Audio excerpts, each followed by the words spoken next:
More than 1,400 people were killed and tens of thousands injured during the student uprising in Bangladesh last year.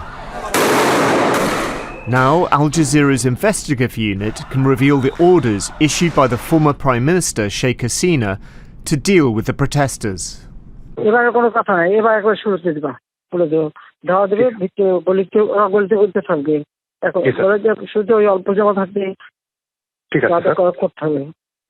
In another call, recorded by her own intelligence agency, she spells out how helicopters are used against the protests.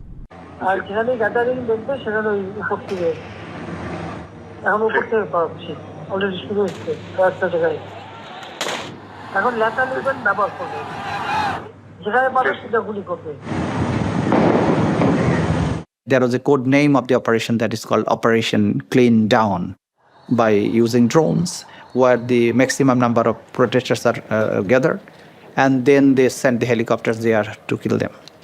Al Jazeera also exposes efforts by the state to cover up the killing of student Abu Saeed. The video of his killing went viral. He became the face of the uprising. Police tried to blame his death on protesters. Police ফেসে যাচ্ছে যে police গুলি করে মেরে ফেলছে। Report আমাকে 5 বার লিখতে হয়েছে। আমি প্রতিবার রিপোর্ট লিখি, জমা দিতে যাই, পুলিশের মনোপুত হয় না। Secret phone recordings show how a powerful minister intervened.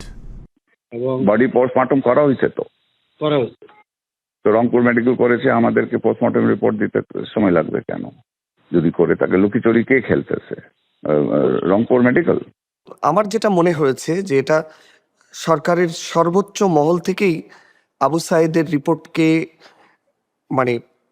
Tampering করার সর্বোচ্চ চেষ্টা করা হয়েছে। Hasina, who resigned and fled to India, is facing charges of crimes against humanity in Bangladesh. The former Prime Minister says she never ordered the use of lethal force against protesters and disputes the authenticity of the call, and that Abu Said's death was under investigation. These recordings from her own surveillance network may become crucial evidence. Will Thorne, Al Jazeera. You can watch the full investigation on Thursday at 12 GMT and again at 01 GMT on Friday. Let's bring in Abbas Fayez, who's an independent South Asia analyst focusing on human rights in Bangladesh, joining us from London this hour. Thanks for your time. What impact do you expect this Al Jazeera investigation to have, which, as we're saying, exposes how the former government under Prime Minister Sheikh Hasina handled last year's uprising? Thank you very much. And first of all, I would like to actually pay tribute to the Al Jazeera investigative team for uncovering such strong and undeniable evidence. It is very important. With this evidence, it will be very difficult for Sheikh Hasina and her supporters to continue to deny that they have been involved in the atrocities that took place in Bangladesh exactly a year ago. So it is very important. And also it is very important for the case for justice for the victims and survivors of the atrocities. Just a reminder to our viewers, at the time, over 14,000 people were killed and thousands injured during that uprising. But as you know, a spokesperson for the former Prime Minister denies any order to use lethal force against protesters. How significant could the secret recordings uncovered by Al Jazeera from her own surveillance network be as evidence in this context? Well, exactly, because Sheikh Hasina has been riding on a narrative of disinformation, misinformation, and also distorting facts. I mean, in the Al Jazeera report, we have seen that there have been cases of actually distorting the reports of evidence within the security services. So it is not a new thing for Sheikh Hasina to deny that.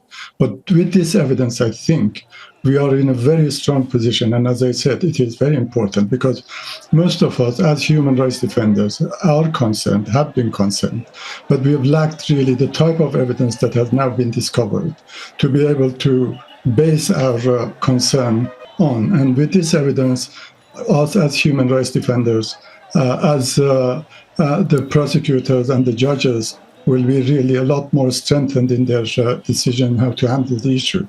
Sheikh Hasina, on the other hand, cannot deny this because it's just not going to be possible for her to deny as she has done in the past. The investigation also reveals attempts by the state to cover up the killing of one particular student, Abu Sayyid. You'll recall he became a symbol of the uprising, including efforts to manipulate his post-mortem report despite police blaming protesters. Do you think that these revelations could provide any closure or justice for his family as well as the wider protest movement?